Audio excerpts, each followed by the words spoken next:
Olá, meninos. Vamos para a nossa segunda videoaula dessa semana, meninos do 7º ano, né? E aí, a gente vai falar um pouquinho sobre o absolutismo em Portugal e em Espanha.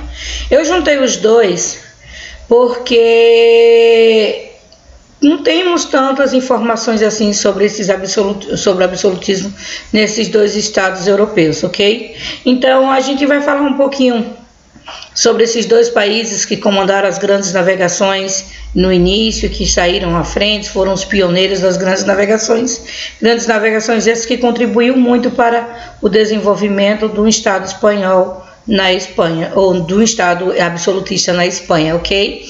Vamos então começar. Veja só, o absolutismo em Portugal, Isabel I e Fernando II, né, que é o casamento de interesse para o fortalecimento do reino, aí o rei de Portugal.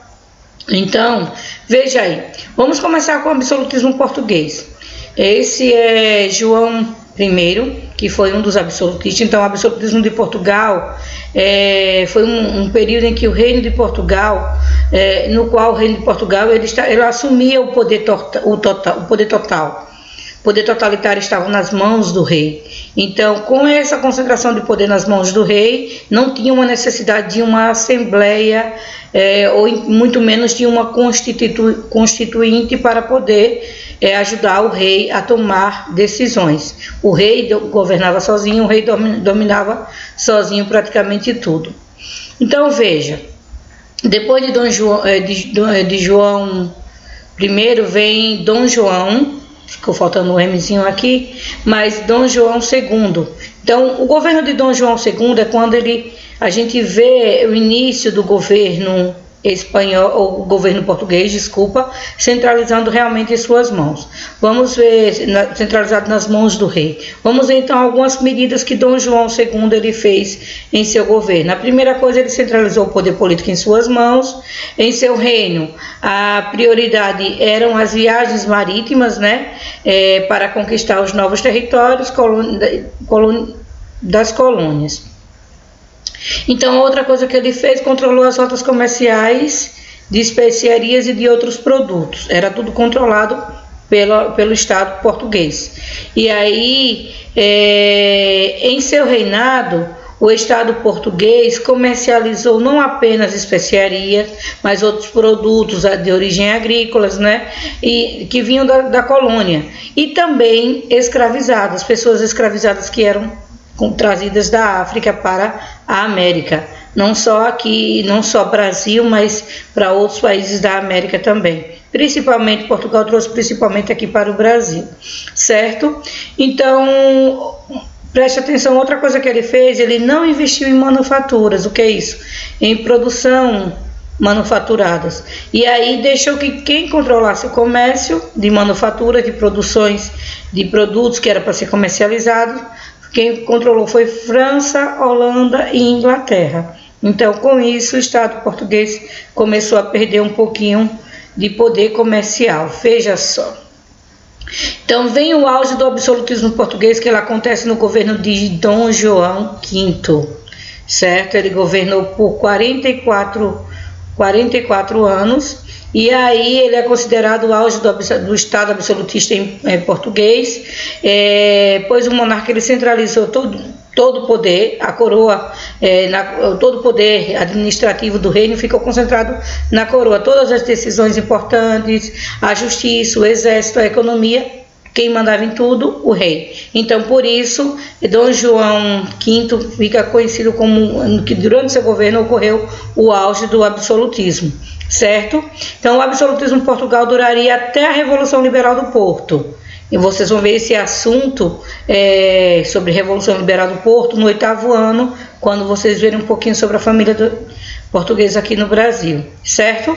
E aí a Revolução do Porto foi em 1820.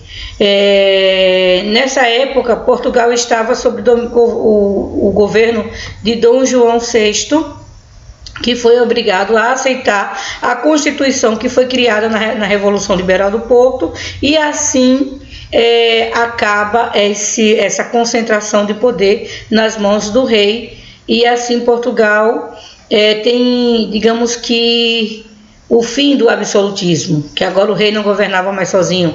Existia uma constituição, existia uma assembleia constituinte para governar junto com o rei, ok? Veja então, vamos então para o absolutismo espanhol. O absolutismo espanhol, o que é que nós podemos lembrar do absolutismo espanhol? Vocês já viram sobre a formação do Estado espanhol, viram que essa formação do Estado espanhol se deu com um casamento de interesse, que foi o casamento de Isabel I, né, do reino de Castela, e Fernando II do reino de Aragão. Houve um casamento de interesse, houve a formação do Estado espanhol e assim com isso dá início ao absolutismo espanhol por meio dessa união de Isabel I e Fernando II, certo? E aí que era do reino de Castela, certo? Do reino de Aragão. Isabel I, que tem dois tracinhos aí, mas é Isabel I do reino de Castela e Fernando II do reino de Aragão. Então houve a união desses dois reinos, formou-se o Estado espanhol e assim a Espanha dá início ao Estado absolutista com o poder concentrado nas mãos dessas duas personagens importantes da história espanhola. Aí vem as grandes navegações, que foi outro fator principal que contribuíram para o desenvolvimento do absolutismo espanhol. Então, né, o principal fator que contribuiu para o absolutismo espanhol foi a expansão marítima, as grandes navegações. Contribuiu para que a Espanha conquistasse territórios na América, na Ásia, na África e algumas regiões da Europa. Então, por meio dessas conquistas, a Espanha ela se tornou um grande império e fortaleceu o absolutismo. Ela sai na frente junto com Portugal e assim ela se torna cada vez mais poderosa. Outro fator importante foram as colônias espanholas que tinha aqui na América. Elas forneceram à Espanha uma quantidade de ouro e prata muito grande que fez com que o acúmulo de metais preciosos no Estado espanhol fosse grande e fez com que o tesouro espanhol tornasse poderoso e fortaleceu ainda mais o absolutismo naquele estado, certo, gente? Veja só para que vocês entendam, o absolutismo espanhol tem uma data precisa que aí mostra dois fatos importantes. Em 1492, Colombo chega à América e isso significa riqueza e exploração na América, que contribuiu para quem?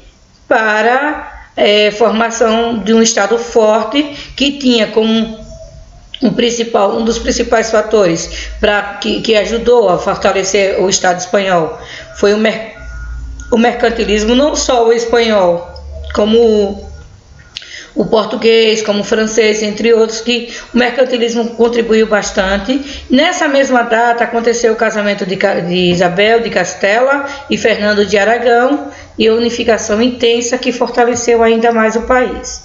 Então é assim, com poucos fatos, com poucas informações que nós queremos só ressaltar. Eu não quero que vocês tenham uma visão ampla do que foi todos os absolutismos de todos os países da Europa. Eu quero somente que vocês tenham um norte de como se deu a formação dos estados, como se deu essa concentração de poder nas mãos dos monarcas europeus. Certo, gente? E aí na próxima aula eu vou fazer uma aula falando sobre o absolutismo inglês, que aí sim nós temos bastante coisa para trabalhar também. Certo? Então até a próxima aula. Beijo, cheirunda para todos.